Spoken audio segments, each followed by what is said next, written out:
Okay.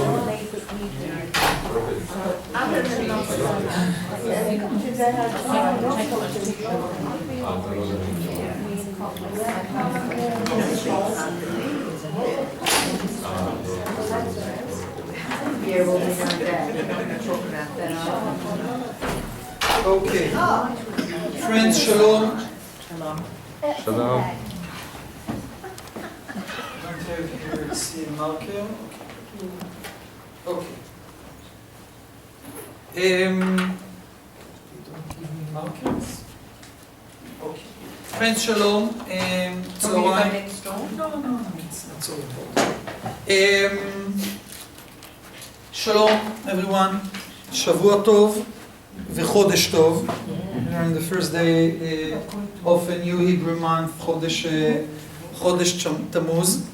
I just spoke with one of my cell phones, with Anat Hoffman, that is starting her march together with a few hundred friends and supporters to the Women of the Wall service. And we will get live updates from the wall, so you came to the right place. And not only you get to receive live updates through the SMS from the wall. The topic of our discussion in a way is connected also to the issue of the women of the wall and other issues about or in regard to religion and state in Israel, but not only in regard to those issues. Okay? We don't have a lot of time in order to explore this issue of having or not having constitutional law in our Jewish and democratic state. The purpose of our discussion will be mainly to give you the necessary background so you will be able to continue thinking about those issues. Look at our gathering as a lesson in the method of Hillel, the ancient sage that converted a person while he was standing on one leg, telling him, you shall not do to your friend what you don't want others to do to you, and from this point go and continue learning. So in advance I'm saying, friends, probably you will leave the room with more questions than you entered with, but this is the sign of a good Talmudic discussion. Okay. We'll divide our discussion, we'll try to divide it to 4 parts. One will have to do with the general concept of having constitution in a democratic country. Why do we need a constitution? In the second part, we'll talk a little bit about the history of the constitution, the Israeli constitutional law, and we'll see the different developments in order to understand the current situation in which the debate over constitution, the authority of the Israeli Supreme Court, the mere existence of constitutional law without a written constitution, those issues are in a way became to be major political issues in Israel. Not always they reach the headlines, but a lot of the political developments in Israel in recent years have to do with this development of the Israeli constitutional law. Then in the third part, I will share with you something about the challenges we face today when we come to discuss the constitutional foundations of our democracy. And in the fourth part, we'll try to open a discussion. Okay, but feel free if you have questions on the way to raise them. How many of you are lawyers?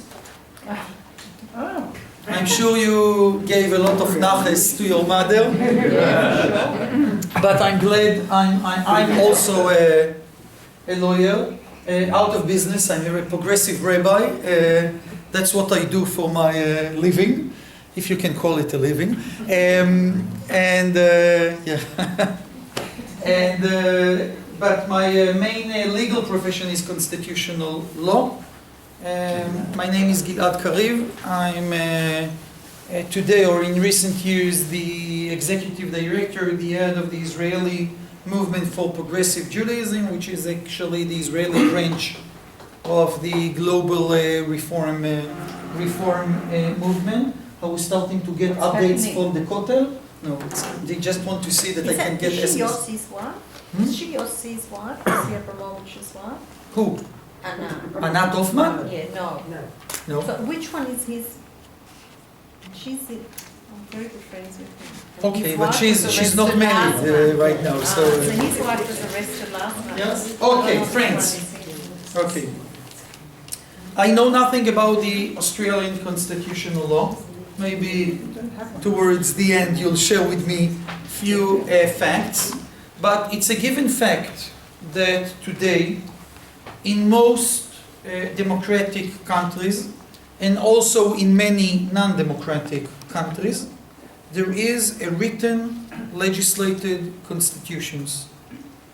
Even in countries that for centuries carry the narrative of not having a legislated constitution, like the UK, the United Kingdom, in recent years, under the developments of the European constitutional law, also those countries that for years presented the idea of the superiority of the parliament and the lack of need of a written constitution, also those countries like the United Kingdom adopted central elements of the constitutional way of thinking, and today the British Parliament in some areas is subject to the European Constitution or to the constitutional laws of human rights that were adopted by the countries of the EU.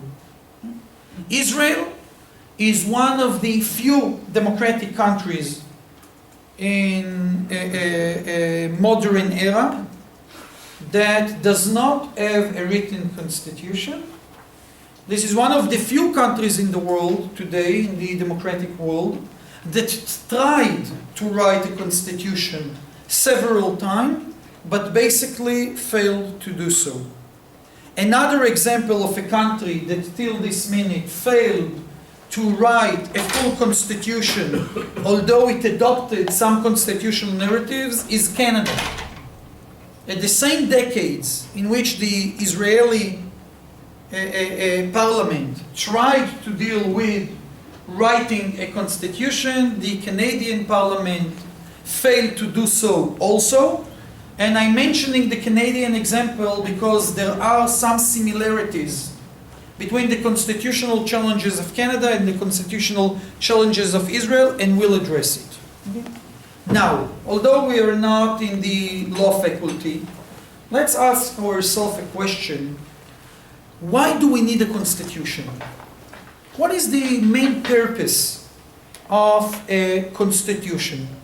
First, let's try to define what is the legal status of a constitution. What does a constitution do in a democratic legislative process?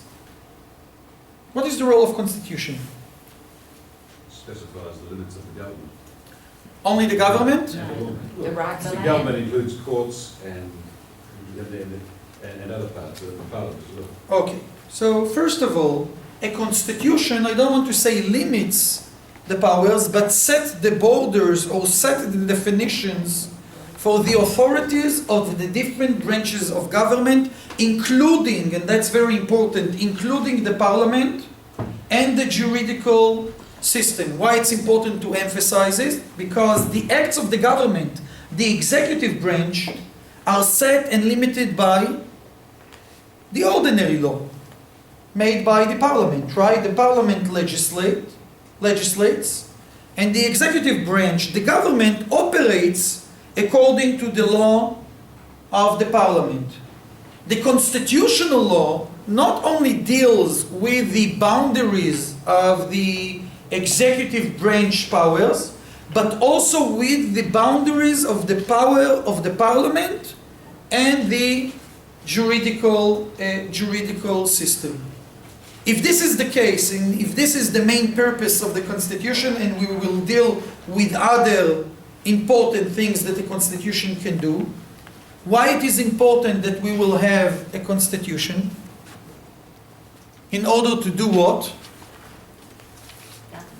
Why do we need to set boundaries to the powers of the executive branch or the parliament if we live in a democracy and the majority rules? To have individual freedom. To have individual freedom, to protect what? The minority against the Protect the political minority, other minorities. Okay? Democracy is not only about the role of the majority or the power of majority to rule.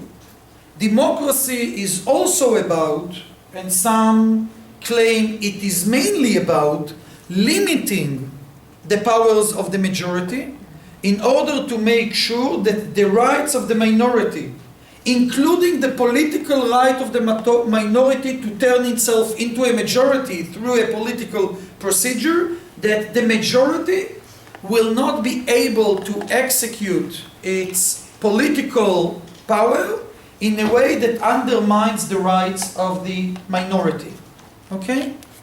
That is why we can understand how come the main constitutional era in the Western world started when? After the? No. Bill of Rights. Magna Carta. Magna Carta. No, friends, go. Before that. No, not before. Much later. The friends. We wish. The Second World War. Okay? Although United States of America had a written constitution from the beginning, and although part of the French Revolution was to craft or to design a constitution, most democracies around the world did not have a constitutional piece to their structure of government till the Second World War. And the constitutional revolution in the democratic world began after the war, after the collapse of the Nazi regime. Please keep in mind that half of the world was under British dominance, especially the so-called democratic world, and the Brits stood against the constitutional law because of the superiority of the parliament. By definition, the constitution limits the powers of the current parliament, and the basic idea of the British democracy was that the majority rules. And if the majority elected those delegates to the parliament, you should not limit their rights and authorities. Okay? After the Second World War, there was a growing understanding that sometimes the democratic process itself can be used, or the democratic method can be used in order to promote non-democratic acts. And the lesson that the world learned was the lesson of Germany. We need to remember that the success of the Nazis party to gain control over the country started with the democratic method. They first gained power through the democratic procedure of election, and then following the German Weimar Republic constitution of who gets to appoint the government, and only then they destroyed all democratic mechanisms. And one of the lessons, this is my uncle. He comes to check in the name of my family that I'm not, yes, I'm doing a good job, that I'm not shaming the family. One of the lessons that were taken from the Nazi regime, the story of Germany, was that it's not enough to have regular democratic methods, okay? We need to make sure that the majority will not use its political strength in order to promote non-democratic methods and values between you and me, we understand that when there is a majority that seriously wants to violate democracy, the fact that there is a written constitution cannot help us, okay? But the concept is that if there is a strong constitution and a strong constitutional mechanism, it will make it harder. Will make it harder to promote views that allow the majority, right, to go against the minority. Okay? And the current situation is that in most democracies around the world, there is a constitutional document and there is a constitutional mechanism. Okay? So we mentioned that the role of constitution is to protect human rights, human liberties, and especially the rights of the minority, because this is the group that need some level of protection because it's not in power. Okay? But constitutions have other... You wanted to ask what you mean? Also definition of the state. Okay. This is the point. Constitutions have other... Constitutions have other important... excuse me, to those who come, I'm getting updates from the Kotel. Good. This is a Chodesh. Constitutions have other roles in democratic life. One you just mentioned. Usually constitutions are being used in order to present and even establish the basic narrative of the country. Okay? Constitutions, please. Stay after to complete what you Okay? Usually, or in many cases, constitutions also serve as an educational, cultural tool that set the basic definitions, the basic narratives of the country and the society. Okay? For example, the veteran French Constitution that presented for the first time the values of liberty. The American Constitution, we are the people. Okay? The South African Constitution that actually created a new narrative to a society that moved from the apartheid regime to a multicultural democracy. And that is why many constitutions around the world start with a kind of a cultural, ideological preamble that tells the new or the old story of the state and the society. And not surprisingly, in many Western countries, the constitution is not only a legal document, it's also part of the sacred text and narratives of the society. You talk with an American citizen about the Constitution, it's not only a piece of legislation. Being an American has to do with the relations between the individual and this, how to say, fundamental text. Right? The Constitution is embedded in the American culture. This is the case in South Africa today. Okay? So the second role of constitution is to set the collective narrative. And there is a third very important task for the constitutional document, and that's the task of setting the balances between the different branches of government. In democracies, we usually talk about three branches of democracy, right? The executive branch, the government, the legislative branch, the parliament, sometimes two houses of parliament, sometimes one house of parliament, like in Israel, and the juridical system. Now, because naturally there are tensions between the different branches of government, usually constitution contain also a part that deals with the distribution of powers between the different branches and what are the relations between the different branches. Okay? The mechanism of our democracy. how we protect the idea of separation of branches of government, and how we make sure that this giant orchestra will play together and that each branch will understand what it is meant to do.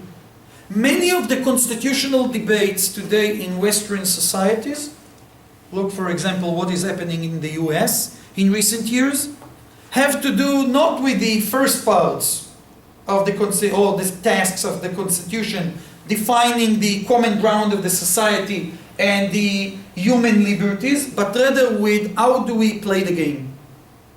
Just think about the competition between George W. Bush and Al Gore in the elections of 2000 that were all about the ability of the American Supreme Court to intervene in the results of the elections. Okay? Good.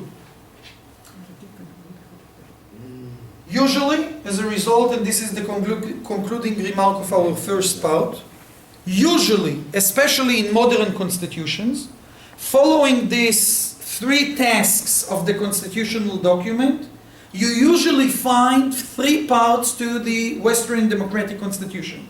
A preamble or an opening statement that will deal with the joint narrative, Bill of Rights that will present the constitutionally protected human liberties and rights, and the institutional part of the Constitution that presents the different branches of government and the relations between those branches. Okay? That's part one. Any questions about general constitutional philosophy? Good. Okay. Now let's move to Israel. Let's move to Israel. I think it's not a secret, and most of you, I'm sure, are aware to the fact that Israel does not have a written constitution. It doesn't mean that in Israel we don't have constitutional law. We have constitutional law, we address it in a minute, but we don't have a written constitution. Already I have been asked, what about the Declaration of Independence? So the Declaration of Independence is only a declaration of independence. And it's not a constitution, because when you examine it, first you see, and we'll see it in a minute, that this document was not aimed from the beginning to be a constitution. B, it has nothing to do with the different tasks that we mentioned in regard to democratic constitutions. And the more important thing is that till 1992, years after the establishment of the State of Israel, this inspirational document had no legal stand in the Israeli law. It was an educational, inspirational, ideological declaration, but the Israeli Declaration of Independence had no legal status in Israel till 1992. And when you read the Declaration of Independence, and usually people skip this part of the Declaration of Independence, you discover a very interesting thing. That although Israel inherited the British concept of law, till maybe even today we lean more towards the continent, the continental, not the continental, the British law, than the continental law that has a lot to do with written documents. Although we inherited the British legal heritage, Israel took upon itself from day one the task of writing a constitution.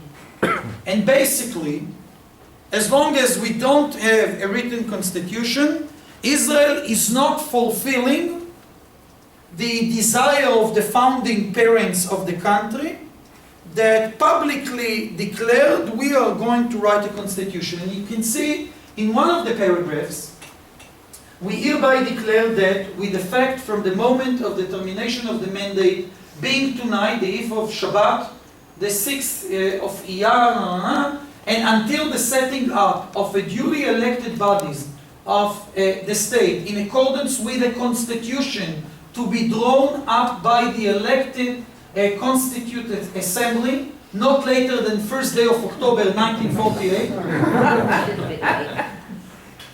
We're a little bit late, you know, the Israelis will not complete time. The People's Council shall act as a provincial council of the state. Okay?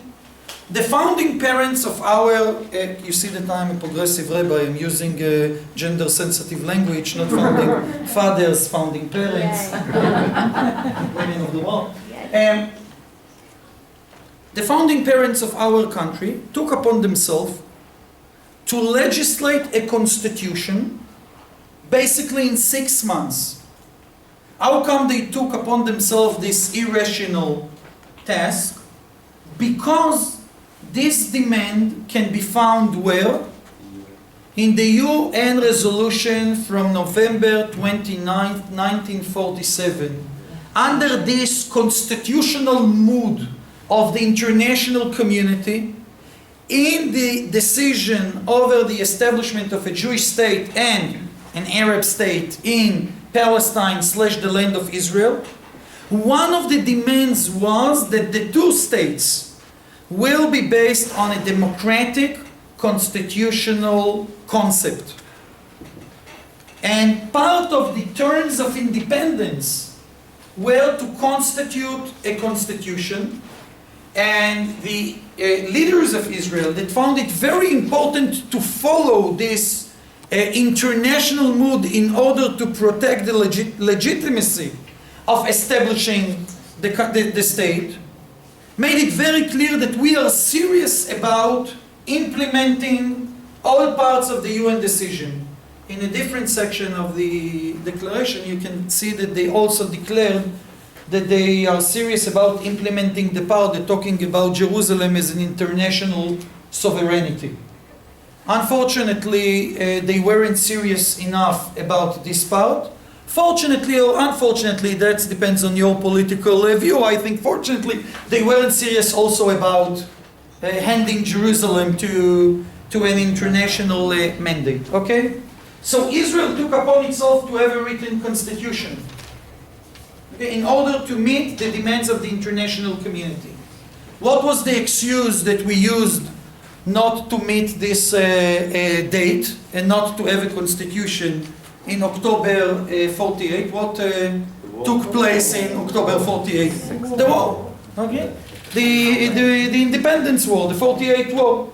And Israel, of course, for good reasons, said to the international community, you are not serious, you don't think we can legislate a constitution while we are battling for the mere existence of the country. But even when the war ended, it was quite clear that the Israeli government and parliament are not going to implement this international demand and not to have a constitution. How come I'm saying it in such a direct way? Because in February 1949, as a result of the first democratic elections in the State of Israel, the Constitutional Assembly was gathered. The Israeli citizens, the new Israeli citizens, went for the first time in their sovereign life as citizens of an independent state. They went to the polls not in order to elect a parliament, but rather to elect a constitutional assembly. And that was the name of this body, האספה המכוננת, not הכנסת, אלא האספה המכוננת, the constitutional assembly. And the only task of this assembly was to write down a constitution. This constitutional assembly was first assembled on Tu B'Shvat, Tafshin-Tet, 1949. It was February 14th, 1949. In February 16th, 1949, 2 days later, a bill was passed. It is called Chok HaMa'avar, the transition bill. And in this bill, the Constitutional Assembly announced, we are the parliament. And we are not anymore the Constitutional Assembly. We are the first Israeli Knesset and we act like a parliament. So 2 days after the Constitutional Assembly was opened, as a result of democratic elections to the constitutional body said, you know what, it's too big for us. We want to be an ordinary parliament. And they became to be the first Knesset of the state of Israel. Yes? Was there no challenge to that? Because that was beyond what they were elected for. Yes, there was a very big challenge and there was a very big dispute. But because this was the will of the governing party, Ben-Gurion party, and their partners, there was a huge majority to leave aside the constitutional duty and to move into a British-style parliamentary democratic era that in a way continued till 1992. Okay? So Israel neglected in a very directed, open-eyed way the international duty and the commitment of the founding fathers and mothers to have a written constitution. Today, in the public discourse in Israel, usually who is to blame for not having a written constitution? The Haredi. The Haredim. Okay, usually when you ask an ordinary Israeli in the street, how come we don't have a written constitution? Immediately we point at the Haredi parties. And we say, they didn't want a legislated constitution because a legislated constitution talks about equality, talks about freedoms, and the Haredi parties found it very important to create an Orthodox monopoly. The truth is that although the ultra-Orthodox parties really didn't want a constitution, the main opposition to the constitutional idea came from Ben-Gurion's government. I'm an admirer of Ben-Gurion, so don't think that I'm criticizing him too much. I was born on the day of his death. I almost was named David, but I had my second grandfather was from the Irgunim. He came from the Lehi, so he said, no way, my grandchild will be named after Ben-Gurion, so I was saved from the name David, and I'm only Gilad. But Ben-Gurion didn't want a constitution. Why Ben-Gurion didn't want a constitution? It would rein him in. Hmm? It would rein him in. It will? Would rein him in. It will limit the authorities of the government. And Ben-Gurion thought, and maybe justly so, that when you build a state in such a complicated reality, the government and the parliament, with their majority, okay, and remember in Israel, the government depends on the parliament majority. It's not like in the US. If you are the prime minister, you should have a majority in the parliament. Ben-Gurion thought that when you build a state in such rough conditions, the last thing you need is to limit the authorities of the government to do big things. Now, please keep in mind the fact that in Israel we had 700,000 citizens in 48, 600,000 Jews, 100,000 non-Jews after the war, after many Palestinians fled from the areas that in the end was in the premises of the Jewish state in 48. Those 700,000 citizens tripled themselves till the end of the 50s. Right? Israel welcomed 1.5 million new immigrants towards till the end of the 50s. Okay? When a government needs to deal with housing, with building a public education system, with a public health system, you don't want constitutional courts to intervene what you are doing with issues of property, for example. So Ben-Gurion's attitude can be understood. I'm not saying it can be justified. Please keep in mind a piece of reality, sad reality, that we, Jews in Israel and overseas, we usually forget. Friends, till 1965, there was a military regime inside sovereign Israel over the non-Jewish Arabic citizens. Okay? Again, before 67, before we had the territories, inside sovereign Israel, the only democracy in the Middle East, till 65 there was a military regime over the Arab community. They voted to the Knesset, but in order to leave the country, they had to receive a permission from the military governor of their village. It was only Levi Eshkol in 65, the third prime minister of Israel, that led the cancellation or demolished the military regime over the Arab community. In a constitutional era, basically, if it's a democratic constitution under this vision of post-war human rights, how can you justify military regime? If you have a strong constitutional code, immediately you will come to the government and will tell them, a military regime over hundreds of thousands of citizens. So Ben Gurion didn't want a constitution. Isn't there still military law in the West Bank? Look, definitely. Definitely, friends, I'm not entering the issue of occupation, liberation of the territories, but you need to know the fact. There is nothing between the Israeli sovereign democratic law and what is happening in the territories. The territories are under military regime. Okay, and the Israeli law cannot be applied over the green light, and here there is no debate between the left and the right. The left also doesn't want the Israeli law to be implemented across the green light, because this means that there is no occupation. We embrace the territories into the sovereign parts of the state of Israel. Okay? Now, Ben Gurion had a problem. First, he had a problem with his international commitment. Second, he had a problem with some political factors that say, well, mister, you cannot do it. We cannot be a democratic state with no constitution. So in 1950, a committee was established, headed by an Israeli Knesset member, a very distinguished law scholar, Harari, and he came with a solution, a good Jewish Israeli solution to the problem. Let's do it step by step.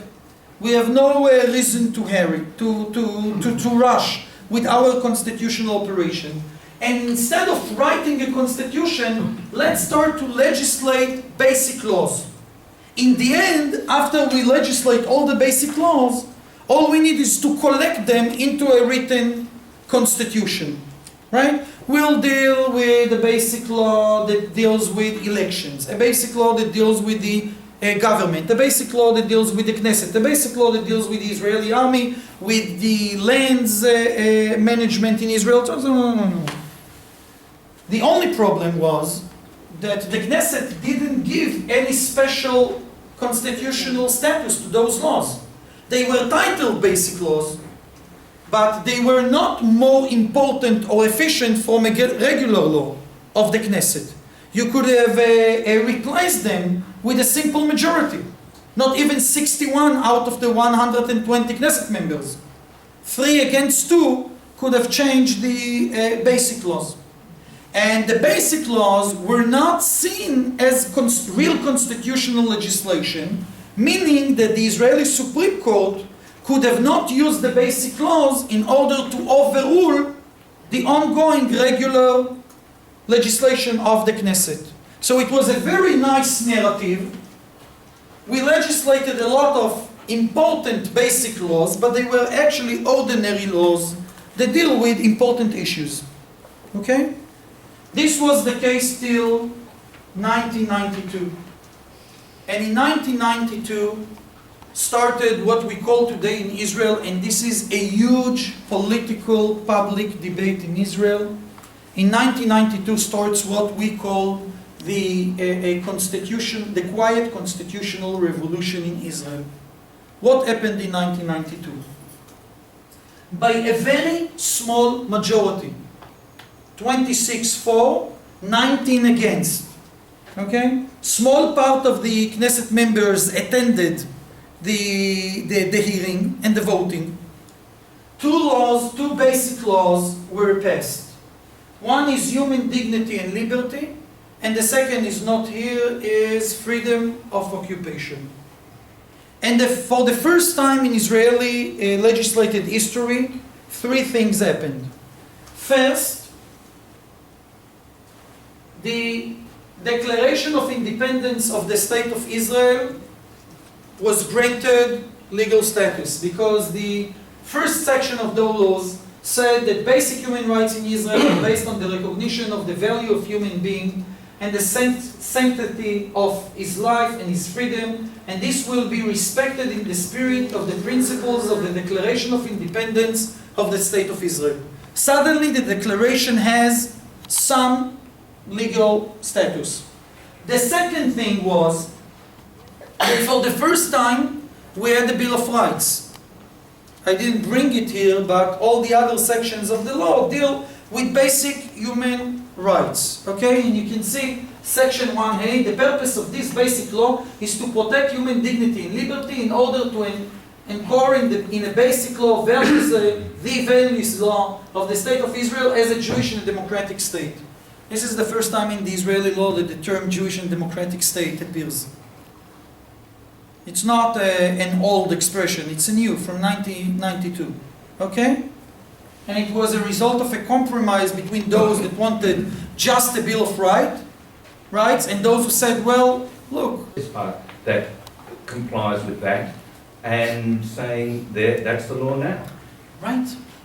The foundation of the Israeli Quiet Constitutional Revolution is a very, very weak foundation because the parliament, which should be under the superiority of this basic law, is the same parliament that can replace this law in any given moment. Right? Okay? The Section 8, which is not unique, you can find it in many other constitutions, gave the Israeli Supreme Court the ability to claim that a constitutional revolution happened in Israel. Why?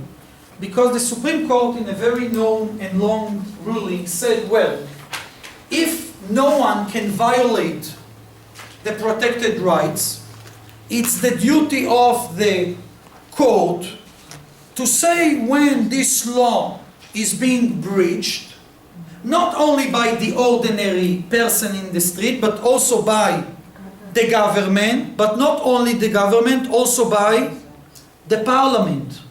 Okay? The Israeli Supreme Court said, I don't see in this section an exception that the parliament itself, the Knesset, is not subject to this provision, to this section. It means that the parliament itself is not allowed to legislate a law that violates those rights. Who is in charge to say if a law was breached or no?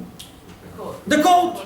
And the Israeli court, the same way the American court did it 200 years before, because there is no constitutional overruling concept in the American Constitution. The American Supreme Court took this authority to himself. The Israeli Supreme Court in 1992, actually it was in 1995, the first ruling said for the first time, friends, there is a superior force. Everything is okay. The women of the wall are praying next to the wall. Breaking news. Friends, that's 7:10 in Israel, way to 7:30. Don't celebrate yet. We want them back. But, okay, for the first time in the Israeli history, the Supreme Court told the parliament, the government, and the Israeli people, the parliament is not the most superior force in our democracy. When it comes to the violation of human rights, okay, the basic law is the superior force, and we, the Supreme Court, we are responsible to analyze it, to interpret it, to impose it, not only on the government, on the military, on the municipalities, but also on the parliament, meaning we are allowed to overrule parliament legislation. This is the quiet or not so quiet constitutional revolution that we are dealing with in the last 20 years. Okay? And when people are talking about the Israeli constitutional era, constitutional revolution, juridical activism, they mean this. That the court, with no clear and direct order by a constitutional assembly, said, I understand this piece of basic law as giving me the authority to overrule the legislation of the Knesset. And you are right about a problem in the mechanism, that the same parliament can basically change the basic law. But the Supreme Court says, you don't change the law, I have this constitutional mandate. Until now, the fact is that although there is a serious criticism vis-à-vis the court, they didn't change. The parliament didn't change the basic law. Yeah. So what's to stop conservative appointments to the bench by, like in the US? Great. Once this became to be our constitutional situation, and the Israeli court, although it was very careful about it, and only few times it used this authority, the Israeli court started to cancel parliament legislation. Again, it is being done very carefully, but I will give you a dramatic example. I'm sure that many of you, if not all of you, are aware to the big controversy over the military draft of the Haredi community, right? This is a very old controversy, but how come it became now to be such a burning topic? Because the Israeli Supreme Court, in the last ruling of the former president of the Supreme Court, Chief Justice Dorit Beinish, in her last day on the bench, she, together with other chief justices, cancelled the Knesset legislation that granted the Haredi youngsters the permission not to go to the army. The Supreme Court said we cannot protect this legislation from a constitutional point of view on the basis of the basic law of human dignity. Please, you, the parliament members, you need to legislate a new law. The former Netanyahu government, and I mentioned this today, the former Netanyahu government went to the polls because of this issue. Kadima joined the coalition in order to deal with this issue. They left after 40 days because they thought Netanyahu is not serious about it, and then Netanyahu called elections.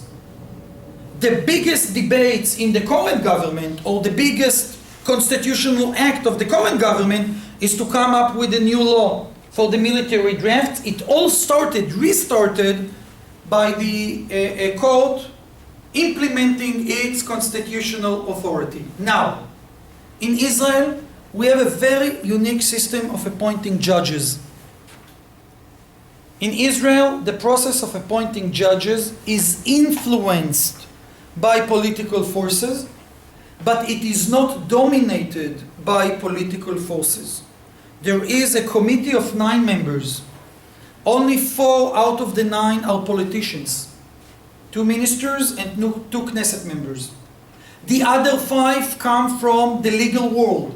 3 Supreme Court judges that sit on the committee, and 2 members of the Israeli bar. 5 legal professionals, 4 politicians. This committee gets to appoint all the judges in Israel, from the local courts to the Supreme Court. Okay? It's the other way around from the American system. In the American system, all courts have the authority to overrule Congress legislation. Even the lowest court in Missouri can decide that the law of the American Congress violates the Constitution. But in exchange, who gets to appoint the judges? The politicians. Okay, that's the American balance. In Israel, we chose not to have a serious political influence on the process of electing judges. So suddenly, we have a dual situation. On the one hand, the Supreme Court took the right to overrule Knesset legislation, but the Knesset itself feels crippled in its ability to influence the structure of the Supreme Court and who sits in the Supreme Court. The entire mechanism of balancing the relations between the authorities is not clear today in Israel, because on the one hand, we have a very good and professional constitutional court, but it is weak. Why it is weak? Because with an ordinary majority in the parliament can take from the court its constitutional authorities, right? It gave it to him in a basic law, 26 verses 19. He can take it. At the same time, the Knesset is very weak in its ability to influence the views of the Israeli Constitutional Supreme Court, because they don't get to elect the Supreme Court judges. There is no even a public hearing to those people in order to prevent political influence on the juridical system. Okay? And I would like to suggest that in many ways, one of the secret tensions of the Israeli society, in a minute I will explain why it's secret, is the issue of how you deal with the constitutional status of the Supreme Court, and how do you deal with the ongoing attempts of the more conservative forces in the Israeli parliament either to take away the constitutional status of the Supreme Court, or to make sure that the Knesset is the one that decides who sits on the bench in the Supreme Court.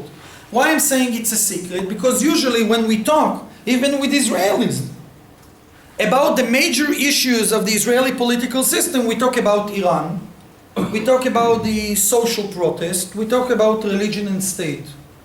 But there is a very serious, profound debate and even a battle in the Israeli political system, and many of the borderlines today in the Israeli Knesset are placed alongside to this debate. Do we have a constitutional law? Do we have a Bill of Rights? What does it include? And this is a major political issue in Israel. I have 3 more minutes, okay? We will not have enough time to explore the entire issue. I said to you, you'll leave the room with more questions. But in the few minutes we have, I will try to show you that it's not only an issue of political governing mechanism, that there are some fundamental questions that the Israeli society is dealing with that are today translated into this constitutional debate. Go back to what we said about the 3 parts of the Constitution: the narrative part, the Bill of Rights, and the governance mechanism.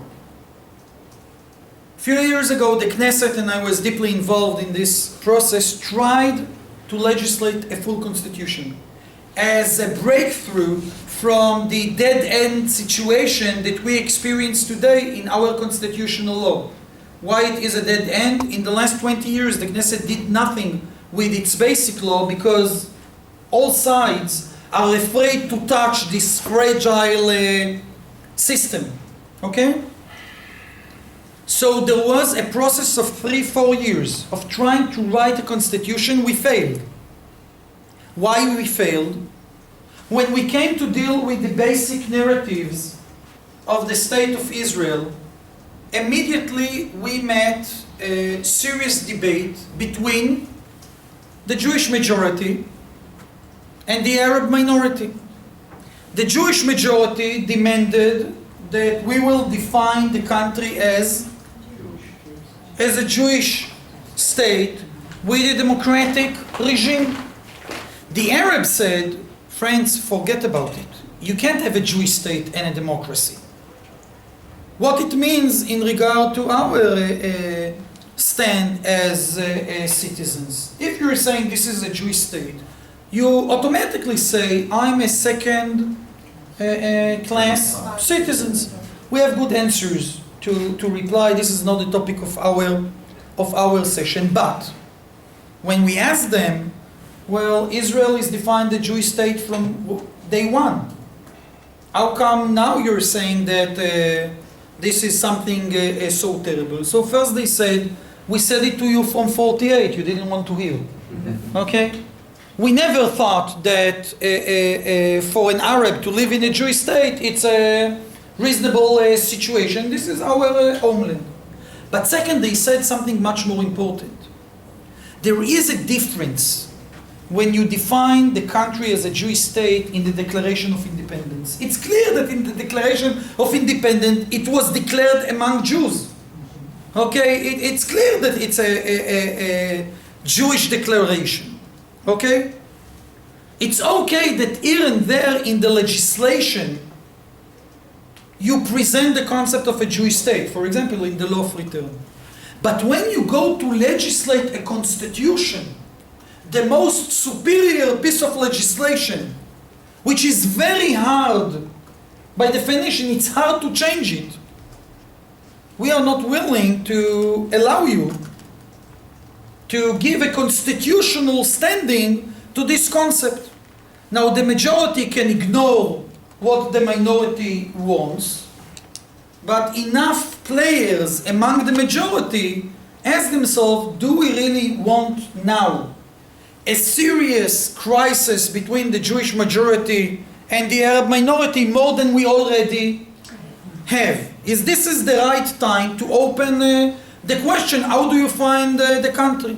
There are a lot of Zionist forces, including myself, and in a way my movement, that think that Israel should be defined as a Jewish state, in which this is the place that the Jewish people celebrates it or implement its rights for self-determination, but at the same time, the constitution must say that this is the state of all its citizens. Because how can you have a democracy if not all citizens are shareholders in your country? There is a huge debate in the Jewish community about the term state of all its citizens. So this is one example of the narrative. When you come to the Bill of Rights, usually you think that in a democracy, writing a Bill of Rights is a simple thing. Which basic right does not appear in the basic law of human dignity and liberty? Right to vote. Right to? Vote. No, all Israeli citizens vote. Look at the wording, dignity and liberty. What is missing? Freedom is there. Freedom of religion is one thing that's missing, but something much more basic in constitutional democratic world. Equality. Friends, in the Bill of Rights of the State of Israel, you don't have the word equality as a basic right. Huh? Sorry, we need to cancel, otherwise it'll log you off. Okay? It's a good reminder that we need to stop in a minute. Friends, in the Israeli Bill of Rights, it took us 40 years to have a Bill of Rights. The most important word in democracies that can be found in Bills of Rights is the concept of equality. All citizens are equal in front of the law. So that's the basic right after to live. Okay? In Israel, the right for equality does not appear in the Bill of Rights. Why it does not appear? First, we mentioned the tension between Arabs and Jews, but also, where do you find the serious breach of equality in the Israeli law? The Orthodox monopoly. If it's equality, how you can defend the idea that a couple can get married through an Orthodox service but not through a progressive service? How come an Orthodox rabbi is being paid by the government and a progressive rabbi is not being paid by the government? How come some religious denominations, even among the Christian denominations, gain governmental recognitions and other denominations do not get governmental recognition? And in order to have a Bill of Rights, there was a compromise between the liberal side of the parliament and the conservative side of the Knesset, and the word equality was taken away from the Israeli Bill of Rights. Can you imagine legislating a constitution without the word equality. Not only that, in this basic law, it is said that all laws that were legislated before 1992 can stand forever. That the basic law cannot be implemented in order to allow the court to overrule legislation before 92. So when you're debating the ability to integrate the word equality into your constitution, people find it hard to move forward with the constitution. And the last thing, and we'll conclude with it, is when we move to the third part of the constitution, the democratic mechanism, here again, we can agree about the system of election, the system of government. What we cannot agree is how to balance the powers between the parliament and the Israeli Supreme Court. The parliament is saying to the Supreme Court, okay, you want to overrule our legislation? We want to elect the Chief Justices. The Israeli Supreme Court say, well, in Israel, if you are electing the Chief Justices, we can throw away the entire constitutional work. So actually today Israel is in a situation that we have the seeds of a constitutional law. It is also a constitutional crisis. It's not only about the relations between the parliament and the Supreme Court in Israel. The constitutional crisis touches all the serious internal issues of our society, Jews and Arabs, Orthodox monopoly, non-Orthodox majority, and also the tension between the different branches of government. And Israel today is stuck in a constitutional situation that is not to this side and not to this side. And the constitutional debate observe all the big tensions of the Israeli society. Of course, we didn't reach the third and the fourth part. I apologize, but when you read Israeli press, Anglo-Israeli press, or Jewish press, do not skip the reports over the Israeli Supreme Court. All the big issues of Israel can be found today in this constitutional debate between the different branches of government. Friends, thank you.